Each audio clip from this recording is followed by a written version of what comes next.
ಎಲ್ಲರಿಗೂ ನಮಸ್ತೆ ಸ್ನೇಹಿತರೆ, ನಾನು ನಿಮ್ಮ ಆಕಾಶ್ ಮಿಡಲ್. ಸ್ನೇಹಿತರೆ, ಇವತ್ತಿನ ಭದ್ರಾ ಡ್ಯಾಮ್ ವಾಟರ್ ಲೆವೆಲ್ ಎಷ್ಟೇ ಅಂತ ನೋಡ್ಕೊಳ್ಳೋಣ. ಅದಕ್ಕಿಂತ ಮುಂಚೆ ನೀವಿನ್ನು ನಮ್ಮ ಚಾನಲ್ನ ಸಬ್ಸ್ಕ್ರೈಬ್ ಆಗಿಲ್ಲ ಅಂದರೆ ದಯವಿಟ್ಟು ಸಬ್ಸ್ಕ್ರೈಬ್ ಮಾಡ್ಕೊಳ್ಳಿ, ಹಾಗೆ ವಿಡಿಯೋನ ಶೇರ್ ಮಾಡಿ.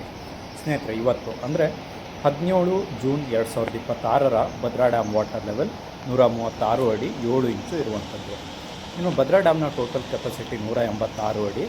ಅದರಲ್ಲಿ ಇವತ್ತಿನ ಇನ್ಫ್ಲೋ ಅಥವಾ ಇವತ್ತಿನ ಒಳಹರಿವಿನ ವಿಚಾರಕ್ಕೆ ನೋಡೋದಾದರೆ 291 ಕ್ಯೂಸೆಕ್ ನೀರು ಒಳಹರಿವು ಆಗಿರುವಂಥದ್ದು. ಇನ್ನು ಹೊರಹರಿವಿನ ವಿಚಾರಕ್ಕೆ ಬರೋದಾದರೆ 291 ಕ್ಯೂಸೆಕ್. ನೋಡಿ, 500-600 ಕ್ಯೂಸೆಕ್ ಏನಿತ್ತು ಅದು ಕಮ್ಮಿಯಾಗಿ ಇವತ್ತು 291 ಕ್ಯೂಸೆಕ್ ಆಗಿದೆ.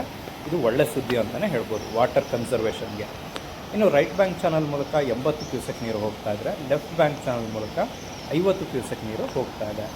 ಇನ್ನು ಸ್ಲೂಸ್ ಗೇಟ್ ಮೂಲಕ ಪ್ರತಿದಿನ 200 ಕ್ಯೂಸೆಕ್ ಬಿಡ್ತಾಯಿದ್ರು, ಈಗ 100 ಕ್ಯೂಸೆಕ್ ನೀರನ್ನು ಬಿಡ್ತಾ ಇದ್ದಾರೆ.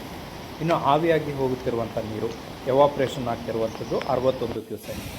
ಲಾಸ್ಟ್ ಇಯರ್ನಂದು ಇದೇ ಟೈಮ್ನಲ್ಲಿ ಇದೇ ದಿನಾಂಕದಂದು ಭದ್ರಾ ಡ್ಯಾಮ್ನ ವಾಟರ್ ಲೆವೆಲ್ 145 ಅಡಿ 5 ಇಂಚು ಇತ್ತು. ಇನ್ನು ಭದ್ರಾ ಡ್ಯಾಮ್ನ ಲಾಸ್ಟ್ ಇಯರ್ ಇನ್ಫ್ಲೋ ನೋಡೋದಾದರೆ 6,999 ಅಥವಾ 7,000 ಕ್ಯೂಸೆಕ್ ನೀರು ಒಳಹರಿವು ಬಂದಿತ್ತು. ಇನ್ನು ಹೊರಹರಿವಿನ ವಿಚಾರ ನೋಡೋದಾದರೆ 1,270 ಕ್ಯೂಸೆಕ್ ನೀರು ಹೊರಹರಿವು ಆಗಿತ್ತು ಹೋದ ವರ್ಷ. ಇದು ಇವತ್ತಿನ ಮಾಹಿತಿ ಸ್ನೇಹಿತರೆ. ಇದೇ ರೀತಿಯ ನಿರಂತರ ಮಾಹಿತಿಗಾಗಿ ನಮ್ಮೊಂದಿಗೆ ಇರಿ. ಧನ್ಯವಾದಗಳು.